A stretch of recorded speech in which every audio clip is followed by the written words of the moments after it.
Hey everybody, welcome to another edition of Field of Dreams on ACTN. My name is Steve David, I'm your host.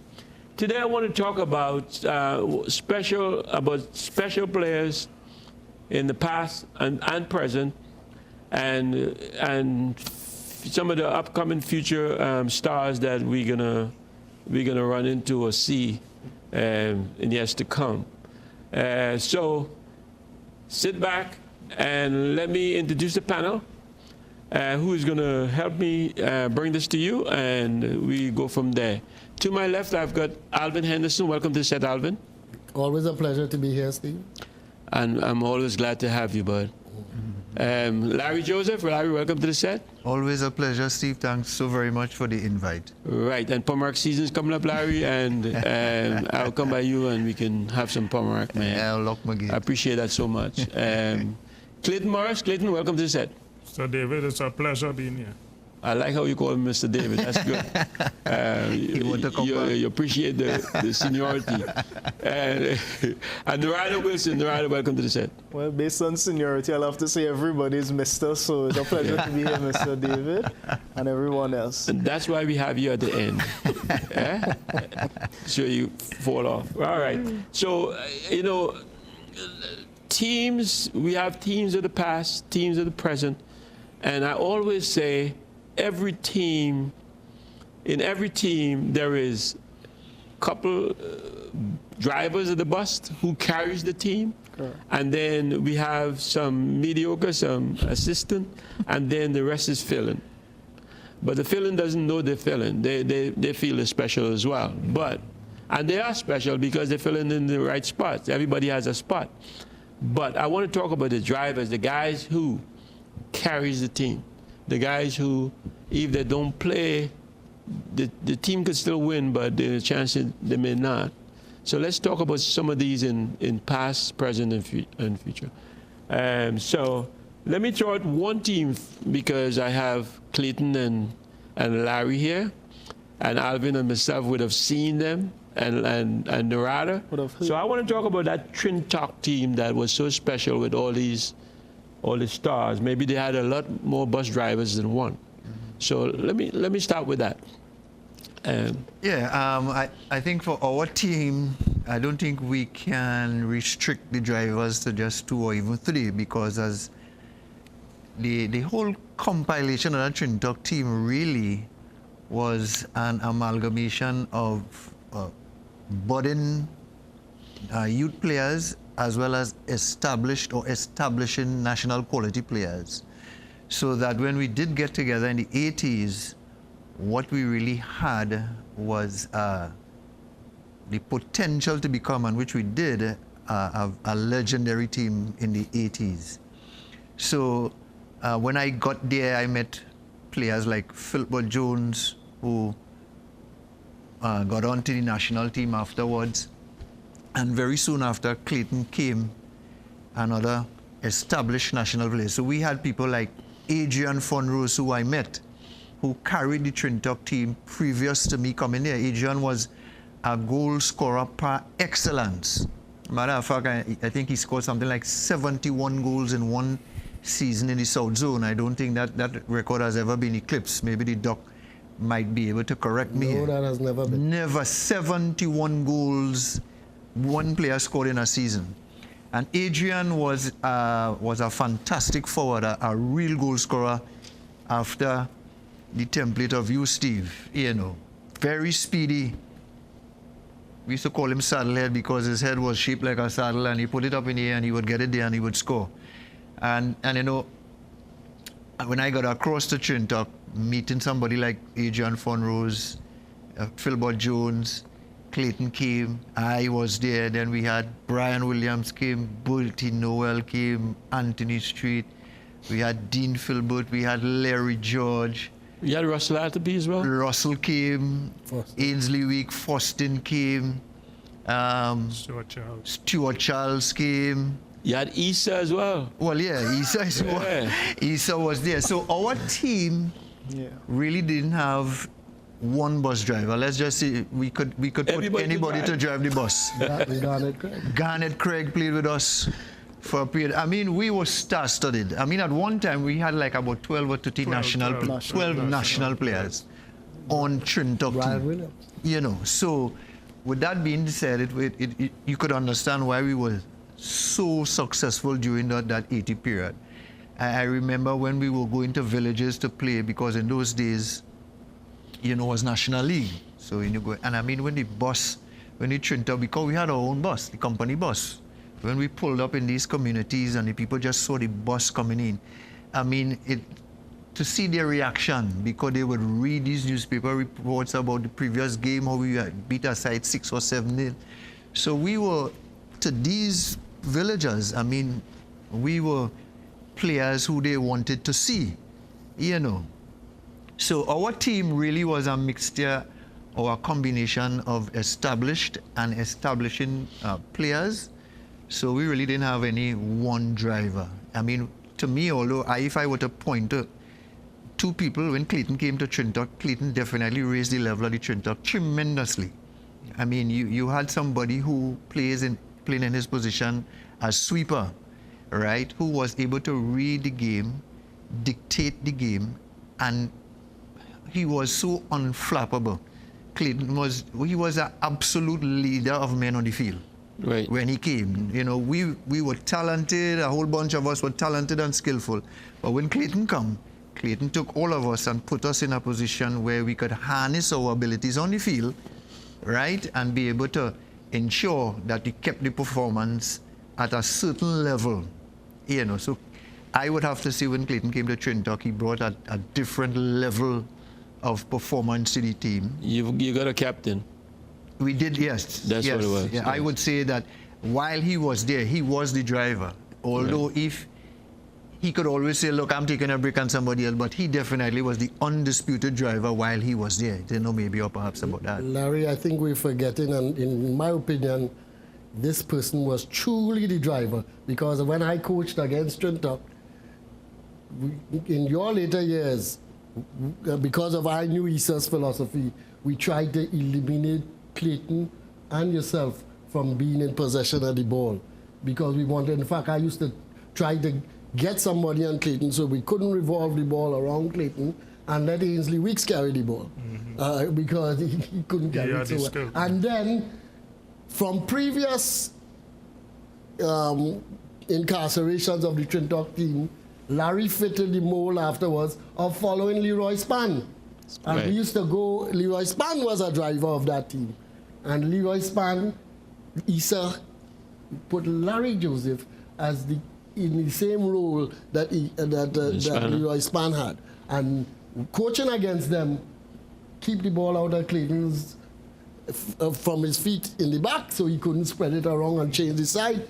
Prevent Larry or Span from getting the ball. And if they have to get it, let them come deep for the ball. And so those, in my opinion, were the three drivers of that team in the era that I coached against them. I have another one to add to that. That same big head boy's saddle. Yeah. Front rows. Yep. Front rows, you guys could, I mean, he was hot. Yeah, I mean, there's no mistake. And the only thing I'm sorry about with Front rows is that he didn't play with the national team for long. He had a very short stint, and then, well, he migrated. But at club level, I mean, Adrian Fonrose, as I mentioned, because I played with him from under 17 straight up into Trinidad and with the national team. And at every level, he was a goal scorer. Very heavy at club level and consistent for the short time he was at the senior level. So for me, as a midfielder, having somebody like Adrian Fonrose in front who could make your bad pass look good, that's a midfielder's dream. Yeah, so definitely. I've got a bet.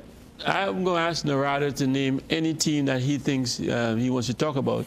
And I bet you he talk about W Connection. Narada, what do you think? Look, what do you think? When you said, teams over the eras, I would have gone with saying, the Maple Malvern, because I know they're great teams and I saw the speak later. From the heart. But if it had to be in my era, yes, it would have to be Viewers, I told you so. Go ahead. Right? Tell us about W Connection. I think when I started was when the club transitioned into being a professional team around 99, 2000, somewhere there. I am from Central, even though I went to school in Port of Spain. And I did go to the club at on the 13 program, maybe at the time. And I think what made me see it as, a dominant club was at the time the league was now starting. We had new stadia. They had brought in a whole set of foreign-based players, Brazil, where coincidentally I studied in Brazil years later. But at the time, this wasn't something I knew, So it was one of those teams, like you always saying, that was bigger than life. They were coming into our communities with a big double-decker bus. We were having the experience of wearing shirt and tie, and seeing professional players, the likes of Urja, Titus Elva, who came from across the Caribbean, and some of the Brazilians. And that team, at the time brought in CONCACAF champions, league football, where we saw the likes of Kansas City Wizards, some of these teams from Mexico, Chivas. And for at least, 5 or 6 years, I could say they really did dominate the league. They were a team for a lot of national players, in the early 2000s that were local based, that who weren't foreign, they passed through the team as well. And then over the years, they have produced quite quality players. So I would have to say maybe it came off, some of the top players in South as well as Central did harbor in this team. And I would have to say it was the more dominant team in the early 2000s, which would have been the time that I would have been playing at, the younger levels. Who were the bus drivers in that team? I'll have to say up front, I always have Urja. I think for me, Urja and Titus Elva, that was a duo on top that was almost, mimicking Andy Cole and Dwight York on the international level. In the midfield, we had the likes of Seabra, who was a Brazilian player. You had Goulart, and in the back, you had Reynold Carrington. There, he was a commanding player in the back. They really had some stalwarts in that team that played for quite a few years. And to me, I would have to say I would give maybe Reynold Carrington. I would have to give Urja. And I think Seabra was very fundamental. He even became a Trinidadian resident after, and I think they tried to get him on the national team. He played a couple of games. I think those fellas raised the level. And then you had Stuart Charles, who was a fundamental player, and then understood Trinidad and the Caribbean football and transitioned into one of the top coaches in the country. Clayton, what do you remember about W Connection? No good, right? What do you remember One about week's coaching stint there. Huh? I had a week coaching stint just 1 week? before the Brazilians came, as he was just alluding to. And then I got called to the national senior team as assistant coach. So Okay. I really don't know much about them. Alvin, you? I always look at forwards because I was a forward myself, and I have not seen anybody in W Connection's history that was as good as Urja. Okay. I didn't think Titus Elva had the real quality in him. He was a never say die trier and whatnot, but he didn't really have that true quality as a top player. Urja, who had his experience playing in England And Portugal. Correct. To me, he was a very classy player because he could score goals anyhow. He could score goals by dribbling. He could score goals by. He was an excellent jumper. Excellent jumper. Even for the height. I admired the way he could jump for a short man, for a small man. And his positional play. I always look to see what a forward does off the ball. And to me, that was his forte. He was excellent in getting into position. Goulart, I think, was better than Seabra, in my opinion. Goulart, he was the engine. He was the creator and the skillful player in the group. Seabra was the engine, and Goulart was the person who had the skill level to slice open defenses. But defensively, I didn't think that W Connection were as strong. Carrington, yes, and Clyde Leon in the later years. They had Renato, but they didn't have as a strong defense as let's say the Trinidad team did. Correct. But I always thought they had a quality goalkeeper, and they had in the years the boy from the goalkeeper from Colombia who was, to me, was Alejandro. Alejandro. He was outstanding, and he kept them out of trouble A lot of time. a lot of time. And people don't realize sometimes the quality, a quality goalkeeper, what he could do for you. The When your value. team isn't playing well and things aren't going right, a quality goalkeeper, as Manchester United's keeper the other day. That's right. Everybody looks at the game and Manchester United won the game, but they don't realize that 8 saves or 11 saves from the goalkeeper. The same kind of thing. When W Connection was in trouble, their goalkeepers often got them out of trouble. And we must mention that Anthony Clark But say that. was at both Trintock. Trintock, sorry, at Trintock and W Connection. W Connection. Yeah. So we can't forget one of our own who spanned both teams. Yes. And Clarky was also at presentation with me, but I wouldn't go into that era, trust me. I don't think the former principal would want me to say. Okay, I want to take you guys back in time, and some of you guys probably never seen but heard about some of the older teams, right? Like Malvern and Maple. So let's take a break, and then when we come back, I want you to talk about Malvern and Maple in Port of Spain, what you've heard about them and the players and so on and so on. All right?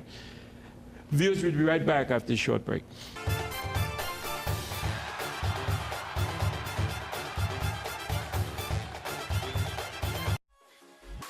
Looking for a safe place for the whole family? Well, now you found it. We are ACTN The Voice, your family-friendly station.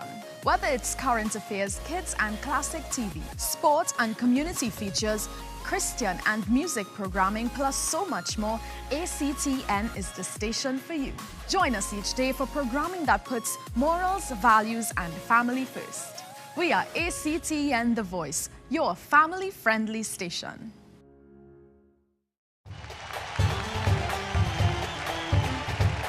You're now changing your question. What I would say, Steve, is this. But my first question was, and roll back that tape. I made my debut for Crystal Palace against Tottenham Hotspur. My responsibility was to get the ball and make things happen offensively. All the time we've played together, I've always been the decoy. Welcome to Field of Dreams on ACTN. My name is Steve David, and I'm your host.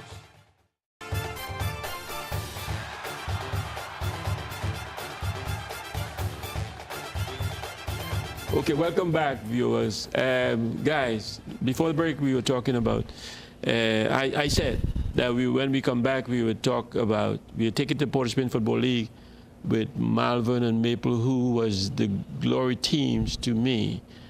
But viewers, watch this. Somebody's going to mention some other team who they think I left out, right? Wait and see. Go ahead, guys. Let's say, tell me, what do you think about Malvern or Maple?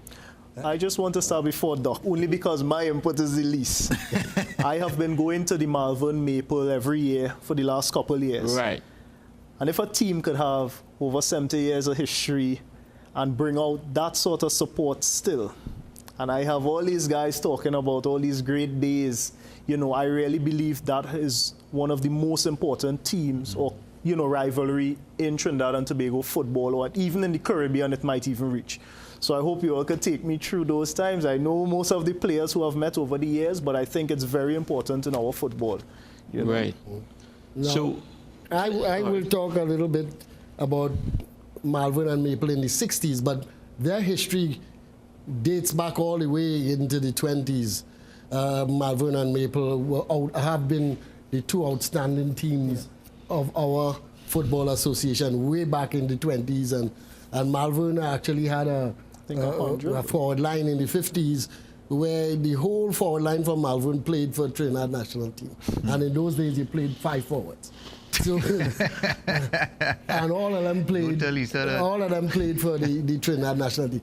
But in the 60s, the battles between initially Maple and Malvern, and later Regiment, who stole quite a few of the players from Maple. I told you, okay.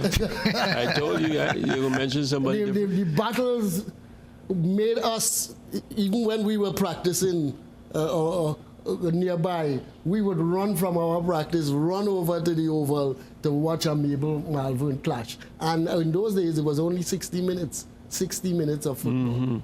In fact, the college league was actually longer. The college league was 80 minutes.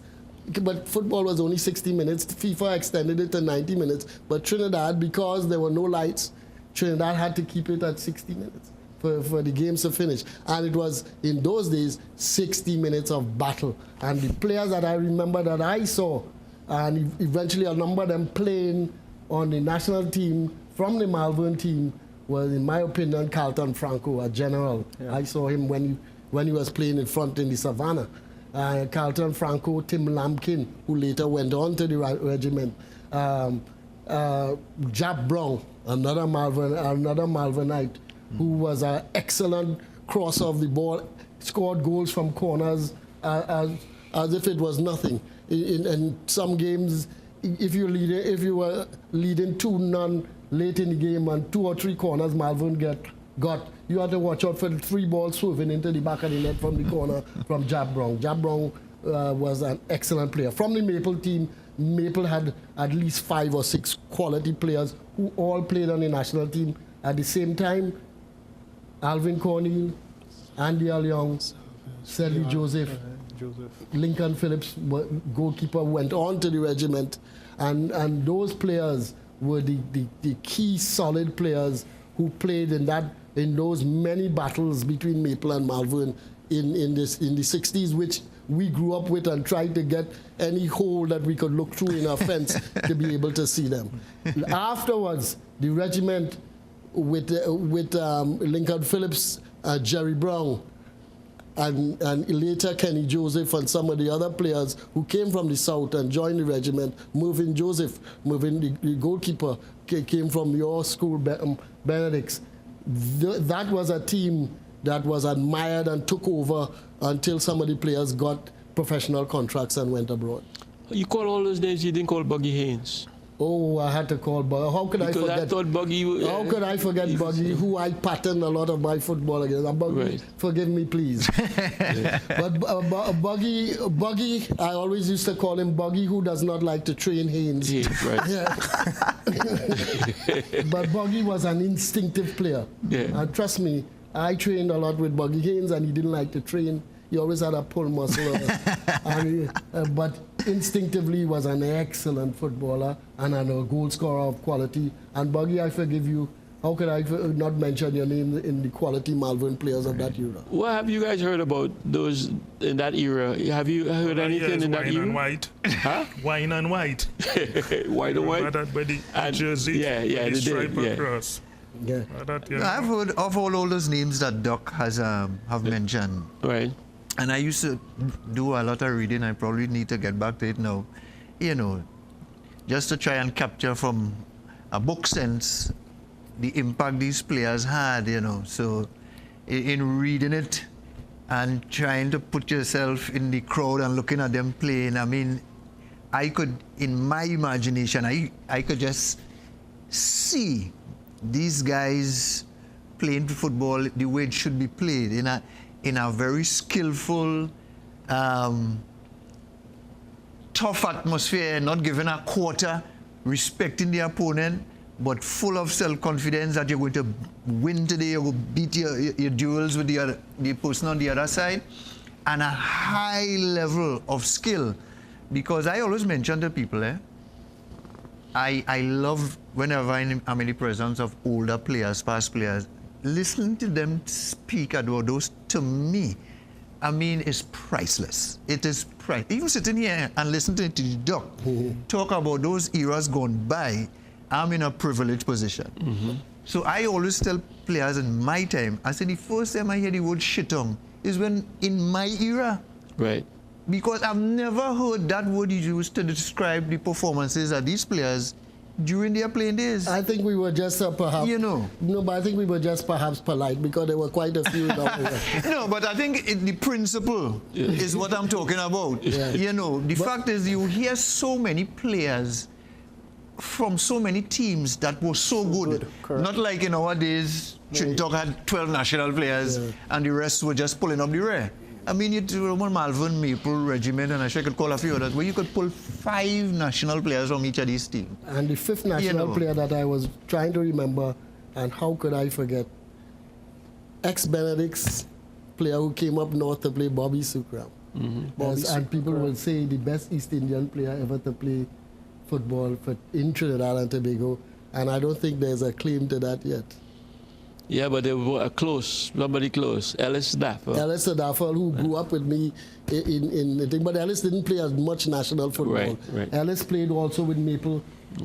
We grew up together in Mount Lambert. Excellent player, but Bobby Sukram, I think, pipped him as a quality forward, and you mentioned in skill and ability to score goals, and he particularly had Lincoln's number. He had Lincoln's number because he played with him, perhaps, and he knew how to get at Lincoln. And one of the stories we always describe when we together is Lincoln, they say, had the ability to dive back in the air, which really wasn't true, but he gave that. He was legendary. He gave that feeling because he would make you feel that he's going one way, and then it's obvious as a forward, you look up and you see him going this way, and then you would put the ball there.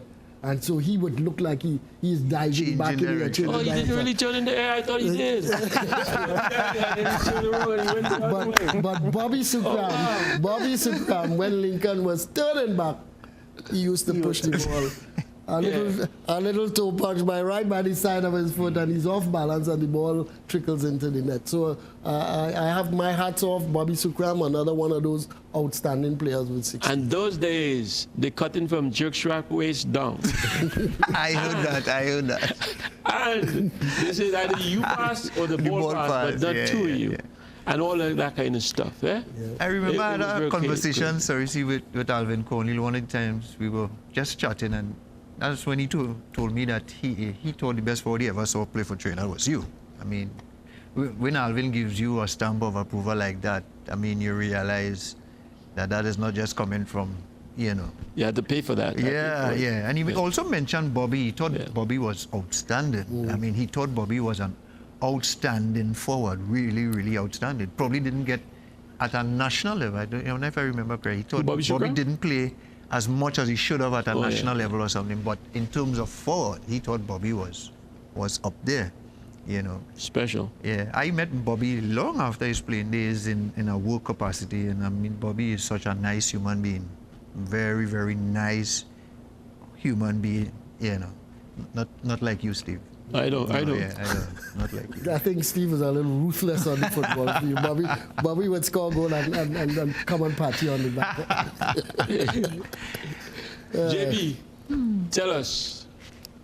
I was talking and I picked 10 Bobby Sukram because I had the opportunity to play with him in the Red Devils. I don't know if you know who's Red Devils. Red Devils? Yeah, that Fat Match team. Oh, no, I don't know that. Was owned and run by people said, Alvin, you shouldn't say Fat Match, eh? Masters team. A Masters team. Oh. Not Fat Match.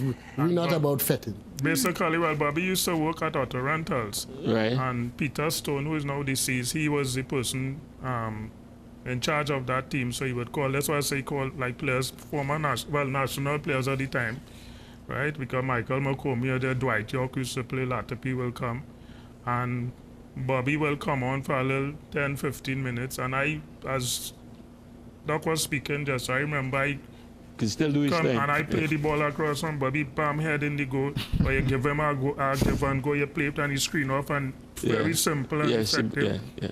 And the same thing, I saw him just score some toe poke easy in the goal, and he come and he just spat it nice, and not like you. Yeah, you're right. You're absolutely right. So I cherish I never had the opportunity to see you play, Steve. Never had that opportunity. I think you missed a lot. You think you missed a lot. We all did. Well, let's talk about Steve playing in his days in the Point Fortis Civic. Said that he was the police team. So we don't want to talk about police as well. They weren't good. Oh yeah, police was great. Yeah, but let's jump into South so we don't forget Civic. Well, you know what? The SFL, it has Civic, Palaseco, Forest, Firebar. They were all great teams with a lot of drivers in each team.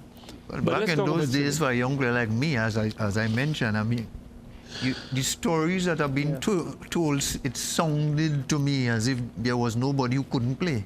So you had 11 stars on each team. That's just how the stories sounded to me. Civic was like that, You know. though. I think when Stories of Civic are legendary. Yeah. Legendary. Of course, you are part of that. They won the whole SFL. They won all that a few times, and they had, well, Leroy Delian, Wilfred Cave, Dick Fulham, Warren Archibald, Kenny Joseph. I mean, Alan Cupid. They were star-studded. Mohammed Salim won the scoring title that year. That was 69. 42 goals. Yeah. I played with Caroni, second with 41 goals. Kenny Joseph, or Wilfred Cave, third with 40 goals. The 42 and the 40s on the same team, eh?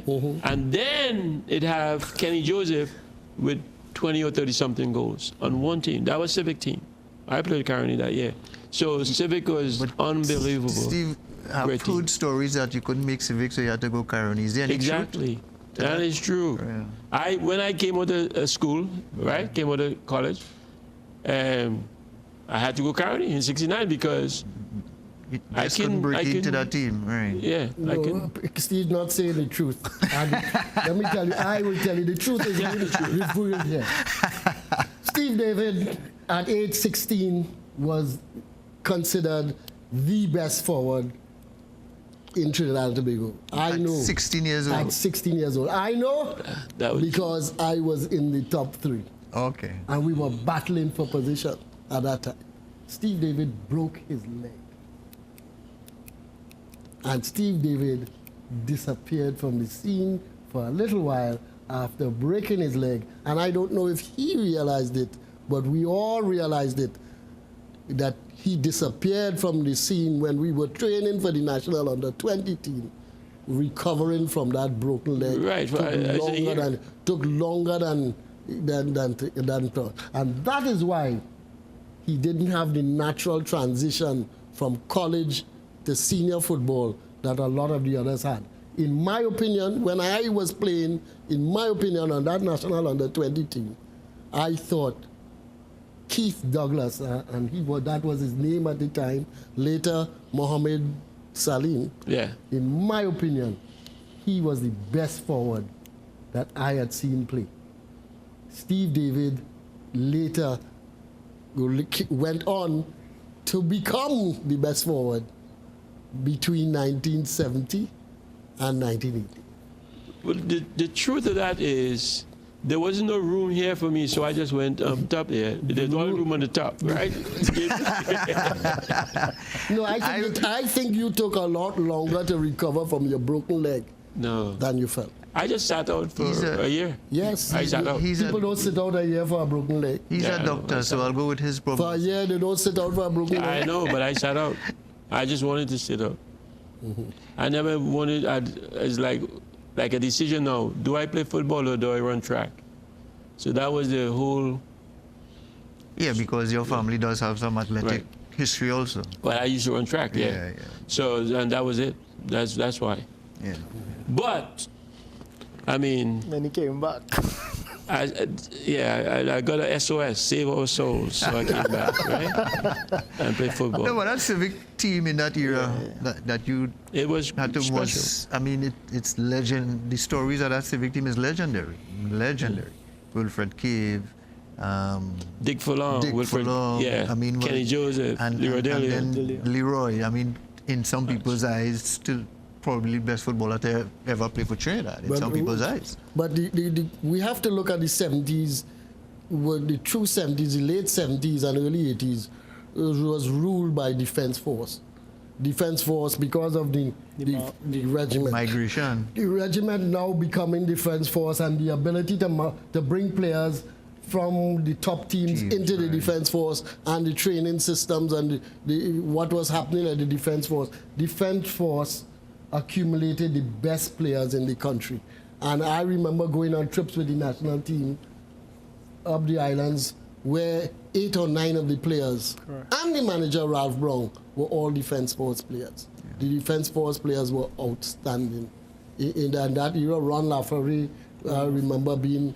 Ron was very good player. Being one of the players who was, in my opinion, should have been playing professionally outside fairly easily. He did intermittently, even played at a stint in Hong Kong at one time.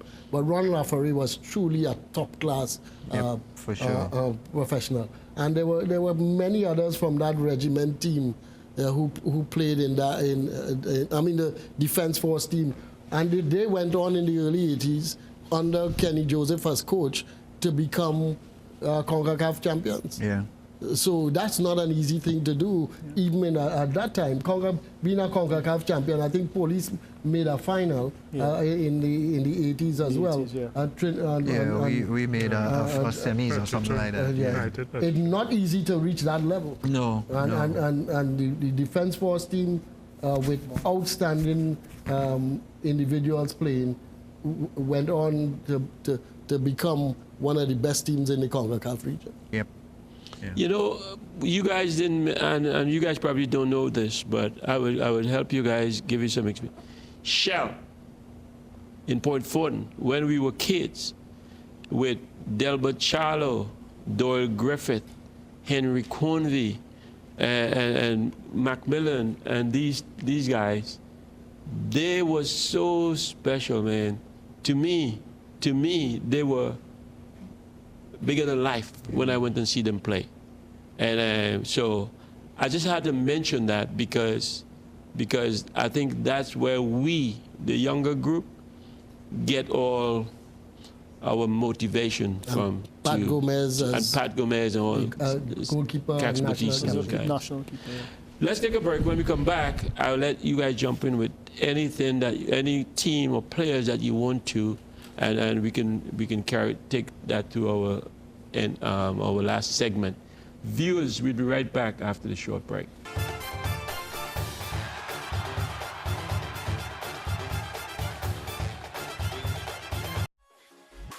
Looking for a safe place for the whole family? Well, now you've found it. We are ACTN The Voice, your family-friendly station. Whether it's current affairs, kids and classic TV, sport and community features, Christian and music programming, plus so much more, ACTN is the station for you. Join us each day for programming that puts morals, values, and family first. We are ACTN The Voice, your family-friendly station.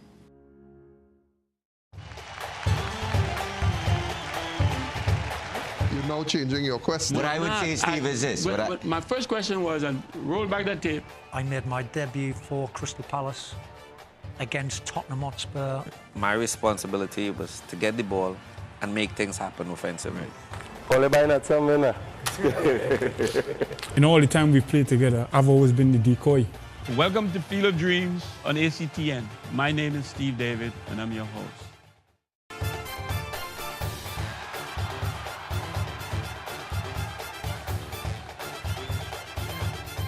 Okay, welcome back, viewers. Before the break, again, we were talking about, I don't know, maybe JB. We were talking about how good JB was, or how good Larry was. Anyhow, we were talking about the good teams. And Alvin, during the break, you mentioned a team. Let's hear you. Yeah, well, during the 80s, I thought that when I came back home, I went to watch quite a bit of football up in Arima Stadium. Arima doesn't get me up there much these days, and now we're hearing about Santa Rosa up in Arima. But Arima has always been a hotbed for football, and one of the best teams to come out of Arima was the Memphis team from Arima. There were quite a number of players, national players, who came from that Memphis team. And Larry, you and Clayton must have played against Memphis in some Big Fours and whatnot. And the crowds in Arima were so good that the Big Fours, Big Four team used to be played in Arima all the time because the crowds were the best crowds in Trinidad and Tobago. And I remember Trinidad winning a Big Four up in Arima. In Arima, yeah. In Arima. Yeah. And a game between Memphis and Trinidad would probably bring out at least 6,000 or 7,000 people on a night. Place was packed. And the field was packed. I remember names like Chance and Quito Joseph and whatnot. And Grant from up there. And Julian Garcia. I'm not sure if he... Shiggy was a Memphis. I'm not sure if he was a yeah. Memphis player, but he was from an Arima product and whatnot. And those were some of the players that I remember from that era. You can't leave out Goran Hiley, father. Oh, yeah. So Mickey Rat. Mickey Rat, yeah. Mickey Rat was a top player. And it's a pity that his son, who had so much talent as a youngster, didn't follow in his father's footsteps. We thought he would. But Mickey Rat was the darling of the Arima fans and entertained a lot of us for many a night up there. And if I could add that Memphis team with Quito Joseph, Robert Quito Joseph, Chance, Julian Garcia, as you say, Hayden Thomas, Kerry Jameson. I mean, it was an honor for me to end up on the national team with all these players, because, I mean, Julian Garcia, Hayden Thomas, goalkeeper, who came in the latter part of Memphis. But I had the opportunity to team up with Robert Quito Joseph. Up to today, we are still friends. We still communicate. Up to Christmas, we spend together. And those are the guys who really was my mentor when I joined the national senior team in 1982. And, Doc talking just now, and I just reflecting in Memphis days how the Arima Stadium used to be filled. Because now, Trinidad didn't play against Memphis in that time with Quito Joseph, and I remember playing against them with ECM Motown, right? And then the next year, ASL came. As you said, they drafted all the players. I got drafted from ECM to ASL, and I played with Quito Joseph. Brian Williams was also at ASL at that time when they bought all these players, Trevor Fredericks, Ron Laforêt, Len Laforêt, all these guys were... Lobo Joseph. Right, Lobo Joseph. So Memphis at that time ruled, and with that now, when Trinidad came, the kind of hunger the community Arima had for football, the Big Four was Stag sponsored, right? Big Four, yes. So all the Big Four kept there. I mean, massive and we played there every night. Every night. Massive right? crowd. Big Four. I mean, semi-final, final, or sometimes they play wrong robin when they feel like we could make more money. Because they wouldn't even tell us if they're playing wrong robin up there. They say Big Four. And we want to play because the crowd is nice. All these cycling track and you have people. So Memphis did a lot to think that. It's sad to see now. I mean, we have Santa Rosa. They won the league and they're playing games. And if you get 500 people, you get plenty in the Arima Stadium now. Memphis was in the Arthur Street League at that time? Is that what it was? No, if they were in that Breakaway League, I don't think so. No, they never. Memphis always played in. They always played in the TFA football. TFA football. Yeah, they never played in. But they had a really fantastic team in the 80s. The Robert Quito era and just after Steve, more so when the rainfall. It's tough to beat them on their ground, What's Chan's first name? Oh boy. Michael Chance. When you see the rainfall. Well, they like the mud. They like the mud. Quito Joseph, they sliding past your header in the goal. No matter how high the ball is. So Memphis really had, and if we, we talk about those times of bringing out the crowds. Something about our community.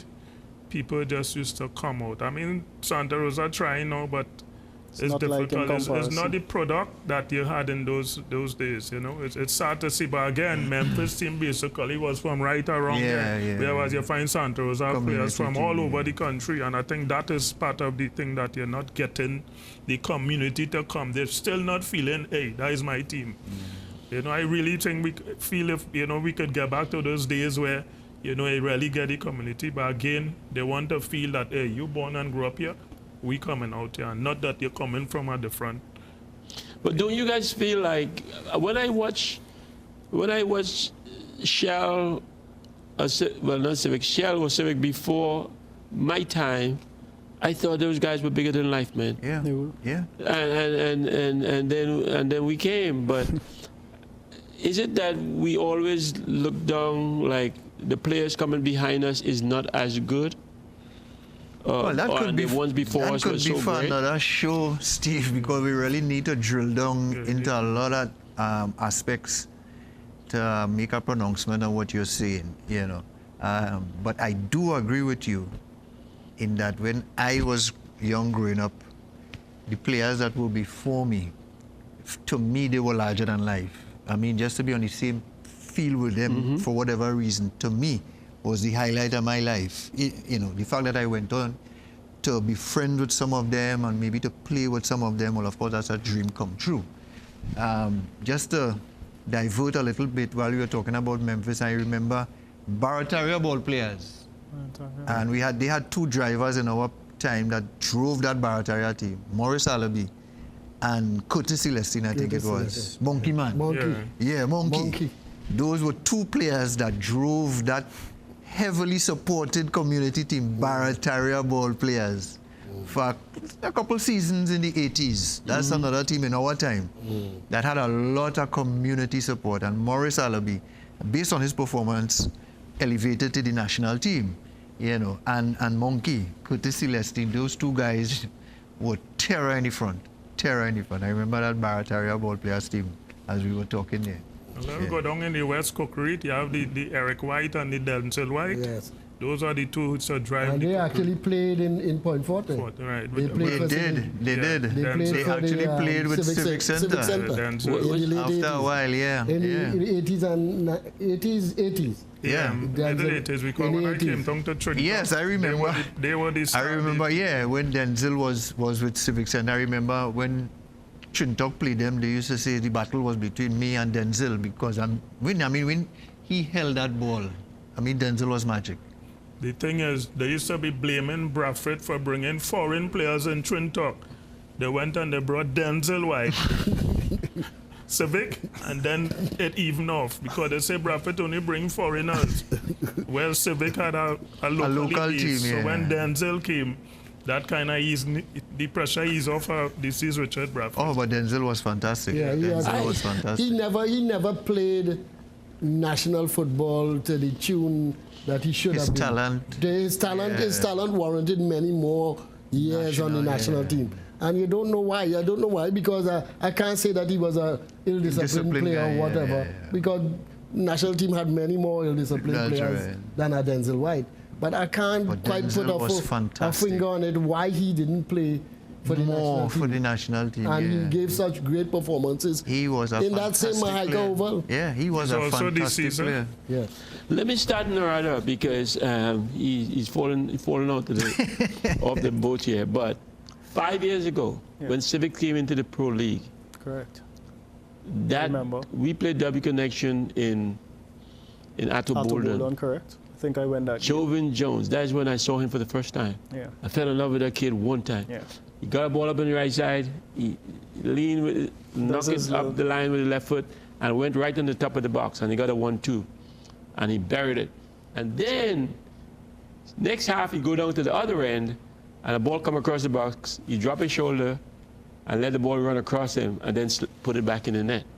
I said, whoa. But what I like most about that team is that was, to me, Stuart Charles' best coaching year, because W Connection was such a joy to sit down and watch, because it looked like they had two guys who sometimes won. The guy from the small island, what's his name? You guys talked Williams, about him. the St. Lucian, small the guy St. with some Lucian. plots, Yeah. St. Kitts, sorry. He was up there. So they would fall back into defense and play defense until they win it. And they win it, they knock it up to him.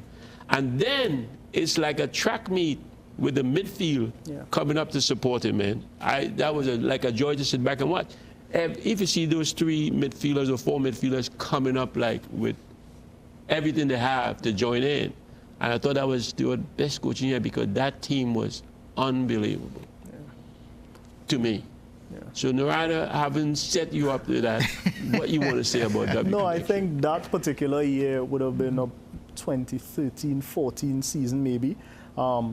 A lot of that would have been the years that the foreigners had left, and they were using a lot of the younger guys, because if I'm not mistaken, that year Jovian actually went out to Italy on a couple trials and stuff. Wasn't successful, but you had a lot of young guys on the team, you know, 24, 23, but they had at least 3, 4 to 5 years experience in the Pro League. So I think they understood the system, and that year, if I'm not mistaken, they may have won 2 or 3 out of the 4 or 5 cups and leagues that they had that year.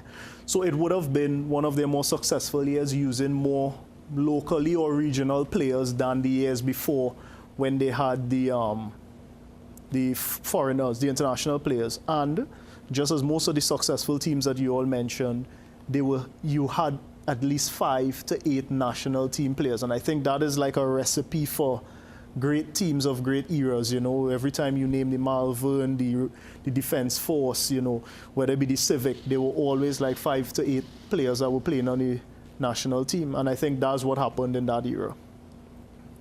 One of the things I would add for about these teams, all of these teams that we talked about, these great teams, played with a lot of passion. Passion was key to the game. And the players themselves played with passion for the game, and they played with a lot of tactical discipline, which is lacking in our teams these days. Correct. The teams, you see the teams, they might be tactically disciplined in the first 20 minutes, but it's not consistent for a whole game. Correct. And I keep telling players, you can be the best player in the world, but if you're not tactically disciplined and following what the coach's orders are, and if you're playing for yourself and you're not playing for the group, then you're not going to be a top player. And these players, as I have said, passion for the game, individual skill and flair, but mixed with a lot of tactical discipline. And that is a hallmark I see across the board from all these teams.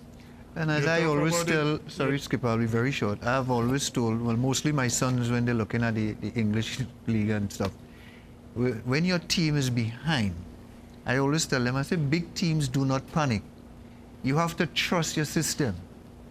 When you're behind, this is not the time for you to throw your systems away. You have to trust your system. Your systems has to be good enough when you are leading and also when you are behind. And as Doc said, we had all those acumen, even if it was subconsciously, because back in our days, to be truthful, we really didn't have all the details surrounding tactics, but we played with passion. We understand our rules, right? And we stayed within that, and that is not something that is restrictive. That in itself was very expressive in the way we did it on the field. Unfortunately, we had enough around us in terms of quality players that it redounded to favorable results at the end of the game. I just want to clarify the term Doc using, the passion. The players today, the passion for them is how much you're paying them. And I think that is where the difference between, because if you go back to all the teams we talk, well, even out of the connection, the team we talk about sucks. Well, ask these players, or we could tell you how much salary we get or match fee for play. 0. Exactly. So that is the key. You have to bring that to the game. And as Larry said, and that is some things happen. We go to play, yes, things will happen, a goal will score. You have to keep your shape, you have to keep your discipline. And this, sometimes we lack that. We just, the team score, and let me forget with the coach, let me try my own thing now. And you have a whole set of time, and you try that, another goal score, and everything. So the discipline is also a key in it. True. Just to close, I think the elements that influence the good play, so whether it be the community, which is probably a major part, because all I'm seeing in a lot of the eras that went well, I always see a link with the community as well as the school.